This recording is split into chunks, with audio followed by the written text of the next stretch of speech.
All right, welcome back to Buzz, everybody. Let's bring in our next guest, Philip Bondi. How's it going, buddy? It's going great, Shaq. Philip Bondi, Fitness with Philip. Yes. Now, you're your personal trainer, and how's things going? Things are going pretty well, actually. You know, around this time when the weather starts to get warmer, people start to think of bathing suit beach season. So that seems to get people motivated to exercise and lose weight.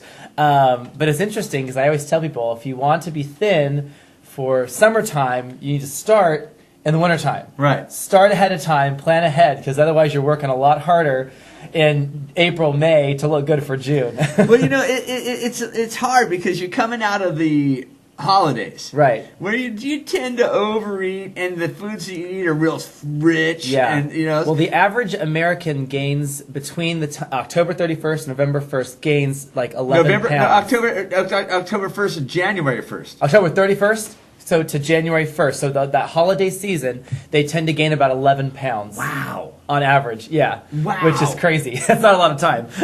You know what? And it's easier to gain 11 than it is to lose 11. Oh, yes, right? yes. Oh, yeah. Our bodies, you know, evolutionarily speaking, our bodies are designed for feast famine. So whenever we have extra food that we eat that we don't need, our body's going to automatically store it as fat. For the most part, there's some exceptions, but it's going to store it as fat in case we have a famine later. So that's why it's so easy for your body to gain weight and so much harder for you to lose weight, because your body sometimes sees losing weight as a liability. Even though we're not really in a food shortage yet, you know, even though we have very little food insecurity, your body doesn't know that.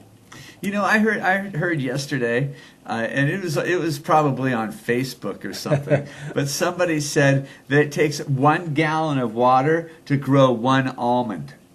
Wow. I don't know if that, I don't know. I'm not the farming guy. But I don't know if that's true. If that's the case, man, we're in trouble. We're in trouble. I know. And I think, don't we grow the almonds for the entire world, right? Right. I mean, all the nuts, we send them everywhere. Pretty much. So we are in trouble. A gallon of water. So wow. Let's get back to you and getting ready to lose the weight. Right. First of all, you got to change your diet. You got to do both. So the biggest misconception is that diet's more important. And there's some caveats. It's hard to get a clear definition of what is important.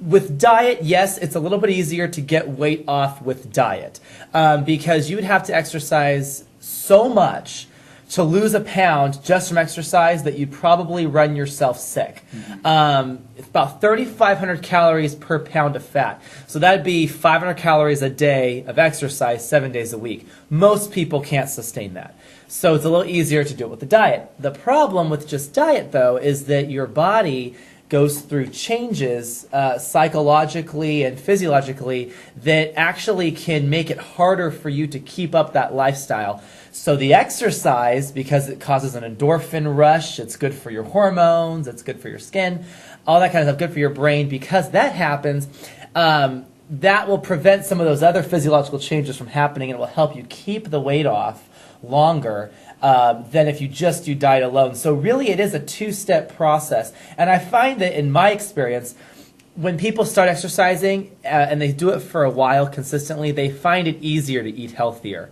It's really hard. It becomes a way of life. Right. It becomes, and you think, okay, I just killed myself in the gym. Do I really want to go out and have ice cream and waste what I just did for an hour? As you exercise more and more, that reality starts to sink in a little more. You're like, wow, I don't want to go and undo everything I just did. I'm working hard here. I want to make sure that my results last, and I don't want to do anything to sabotage it. So, and I think that the things like the apples and the stuff start tasting better. Yeah, because you know that they're nourishing your body. Yeah, and I read somewhere too that if you don't like a food, but you force yourself to eat it for 2 weeks, your taste buds will adjust to actually enjoy that food.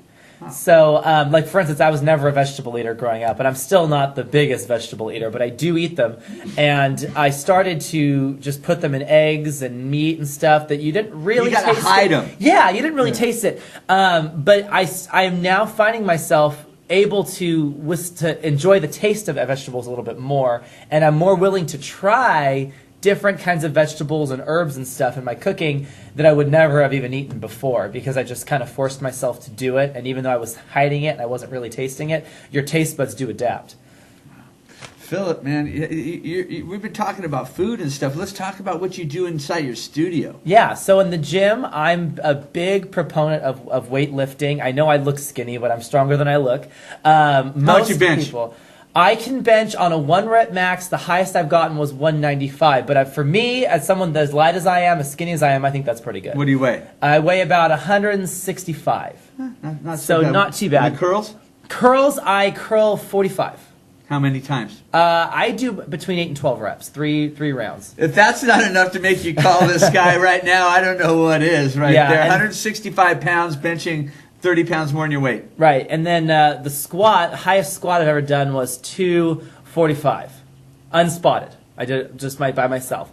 And once I got it racked, I collapsed. But I made it. I made it down. I made it up safely. Right. Yeah. And so I'm big on strength training. A lot of adults, we lose muscle mass as we age unless we're strength training. So a lot of aging diseases, like if you might notice older relatives of yours, they gotta do this a couple times before they can get out of the chair. That's a strength issue. Going. That's a strength issue. That's not an issue with their heart, their organs, or anything. So, and with more muscle mass you have, the more you can eat. So it actually boosts your metabolism.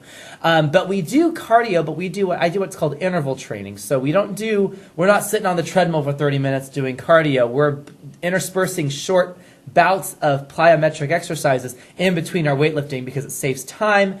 And it's more effective. Wow. Yeah. I bet people get some good results with you. Yeah. The average client of mine stays with me for 6 months to a year, and they lose anywhere from 8 to 20% of their body fat percentage, depending on how heavy they were when they started. I'm not big on the number of weight because you can be a very low weight and have a very high body fat percentage. So I tend to measure body fat percentage and use that as our barometer for how successful a client's doing. How expensive is it to go fitness with Philip? The hourly rate for me is $40 for a one-on-one session, and that's about mid-range. Average in the Valley ranges between 30 and 65, so I'm right in the middle. And then with that, you get also the education that comes along with working with me. You get the lifestyle help, you get help with cooking, all that kind of stuff. You get support sessions. And then you can also do it in small groups. So if you have, let's say a man, his girlfriend, and his mother want to train, then that's 20 per person per hour. And so then that saves a little bit on the cost. You can kind of split the expenses of training. And, the most successful people do anywhere from 10 to 12 sessions a month. But I do offer 6 and 8 sessions a month, too, for those who are a little bit more budget conscious.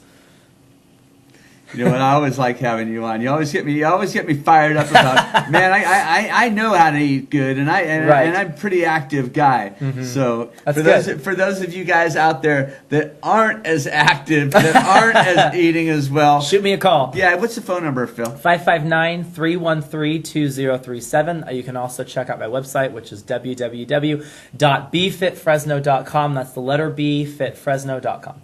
Awesome.